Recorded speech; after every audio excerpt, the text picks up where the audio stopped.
La première édition de la nouvelle Coupe du monde des clubs aura lieu du 15 juin au 13 juillet 2025. 32 équipes réparties en 8 groupes participeront à la compétition. L'Afrique sera représentée par 4 clubs. L'ex-star ivoirienne Didier Drogba a déclaré vendredi que l'initiative constitue une opportunité pour l'Afrique. Avec le mondial de clubs, les choses sont un peu plus récurrentes, ce qui signifie qu'il y a plus de compétitions chaque année, plus de matchs, plus d'opportunités pour les joueurs d'être champions du monde. Imaginez ce que peut ressentir quelqu'un qui joue ici en Côte d'Ivoire ou n'importe où en Afrique, en étant champion du monde devant tous les grands clubs comme Chelsea, Barcelone, Real de Madrid et autres.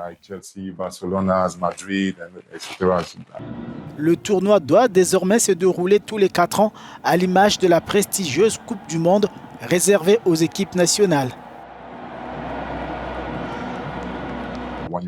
Quand on regarde les précédentes Coupes du monde des clubs de la FIFA, quand on voit le TP Mazembe par exemple en finale, à l'époque c'était énorme.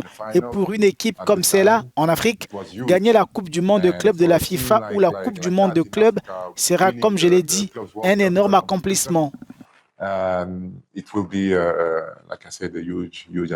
Deux clubs africains sont déjà qualifiés pour cette compétition. Il s'agit de Al Ahly d'Égypte et du Wydad de Casablanca pour avoir remporté les 2 dernières éditions de la Ligue des champions de la CAF.